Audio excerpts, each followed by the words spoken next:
Guys நம்ம Ajith குமாரோட AK64 இந்த படம் என்னதான் ப்ரோ ஆச்சு? இந்த படத்துக்கான ஷூட்டிங்க்கு எப்பதான் மூவி டீம் போவாங்க, படம் எப்பதான் வரும், இத பத்தி தான் இந்த ஒரு வீடியோல பார்க்க போறோம். சோ அந்த அப்டேட் என்னன்னு சொல்லிட்டு பார்க்கிறதுக்கு முன்னாடி நம்ம தமிழ் சினிமால இருந்து வர அப்டேட்ஸை அதிரடியா நம்ம சேனல்ல இறக்கிட்டு இருக்கோம். சோ சேனலை செக் பண்ணி பார்த்துட்டு புதுசாக சப்ஸ்கிரைப் பண்ணிருங்க. போன வருஷம் ஆதிக் ரவிச்சந்திரனோட இயக்கத்துல குட் பேட் அக்லி தான் லாஸ்டா ஏகேக்கு வந்துச்சு. இப்போ அவரோட அடுத்த படமான AK64 ஒரு வருஷம் ஆகியும் ஸ்டார்ட் ஆகல. நம்ம ஏகே ஒரு பக்கம் ரேசிங்ல ரொம்ப பிஸியா இருக்காரு.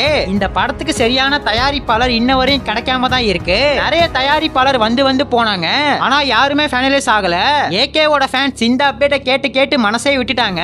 ஆதிக் ரவிச்சந்திரன் கிட்டயும் எந்த ஒரு அப்டேட்டும் இல்ல. மூவிக்கான ப்ரொடக்ஷன் டீமை எப்ப அபிஷியலா கன்ஃபார்ம் பண்றாங்களோ அதுக்கப்புறம் படத்துக்கான அப்டேட்டை பயங்கரமா இறக்கிடுவாங்க. அப்டேட்டை விடுறப்ப ஃபேன்ஸ் ரொம்ப வெயிட் பண்ண வச்சுட்டோன்னு டைரக்டா ஃபர்ஸ்ட் லுக்கை விட கூட அதிக வாய்ப்பு இருக்கு. இந்த படத்துக்கு ஒரு பயங்கரமான டைட்டிலை வச்சு ஃபர்ஸ்ட் லுக்கை தாறுமாறா விட போறாங்க. ஆனா இது ஒரு இங்கிலீஷ் டைட்டில் தான் அப்படின்னு சொல்லப்படுது. ஆனா ஏகேவோட ஃபேன்ஸுக்கு ஆறுதலா இன்னொரு படமும் இருக்கு. அது வேற ஒண்ணு இல்லைங்க, நம்ம ஏகேவோட கிளாடியேட்டர்ஸ் டாக்குமெண்ட்ரி ஃபிலிம் தான் இருக்கு. நம்ம அஜித் குமாரோட ரேசிங்க மையமா வச்சு இந்த டாக்குமெண்ட்ரி ஃபிலிமை பயங்கரமா எடுத்திருக்காங்க. மே 1ஆம் தேதி இந்த டாக்குமெண்ட்ரி ஃபிலிம் தியேட்டரிக்கல்ல பயங்கரமா இறங்க வேண்டியது. என்ன ரீசன்னு தெரியல, படத்தை இப்ப தள்ளி வச்சிருக்காங்க.